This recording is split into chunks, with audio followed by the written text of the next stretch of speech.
Hey, welcome to Wise Up, a walk through the book of Proverbs. Today is day one, so we are in Proverbs chapter 1. Now, what I'm going to do through this whole series is just take the chapter of the day and pick out a few highlights about wisdom, kind of talk about those, give you something to take with you for your day. So there's 31 chapters in the book of Proverbs, and there's 31 days in October, so each day we're doing a proverb for the day. Now, if you're watching this series outside of this timeline, you can pick up at any point and go in order anywhere you start. There's a lot to be learned about wisdom. Now, to start off right, I think it's helpful to give us a good surface, basic definition of what wisdom is. And so for the sake of this series, and this is for me because I like simple and clean, wisdom is defined as the appropriate application of information. Now, let me say that again, the appropriate application of information. So how do we take the information that we have, that we receive, that we encounter,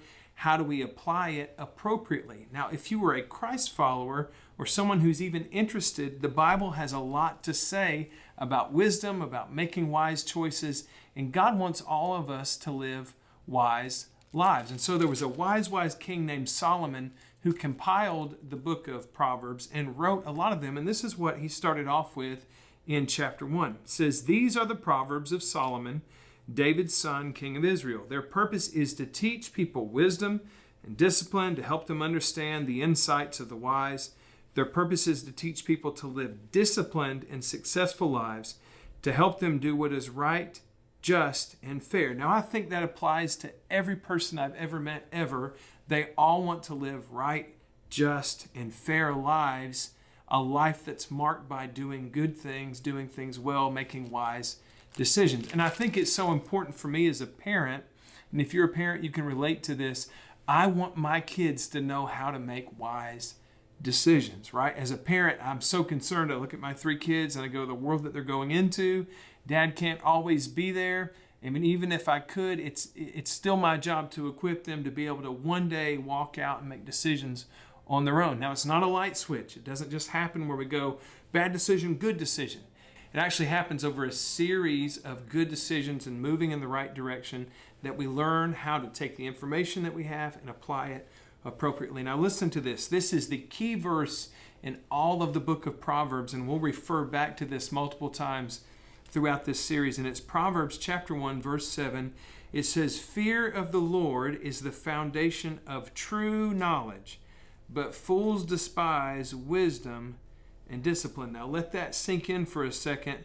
The fear. Now, that's not fear like trembling and afraid.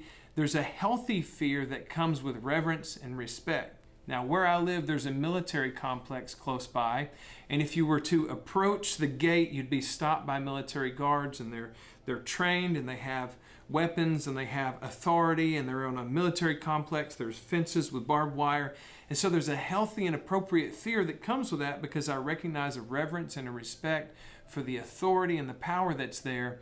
And when we come to God, it's got to be the same way. Now, God is intimate, God is close, God is personal, but we need to recognize and revere him for who he actually is. And so Solomon says here that when you begin to fear, that is, recognize God for who he is, that's the foundation of knowledge. But fools, that's people who choose not to be wise, despise wisdom and discipline. Now, I believe for every person that's watching, you want to know how to make wise decisions. Let me encourage you with this from the very get-go. Begin to acknowledge God for who he is. And if you're not quite certain who he is in your life, begin to read the Bible, begin to pray, begin to seek after God and say, "God, I acknowledge you for who you are, and I want you to be Lord of my life." Give God his rightful place, and he'll help you take your next step. Listen, I hope you'll tune back in, hang with us through this whole series as we learn to wise up together.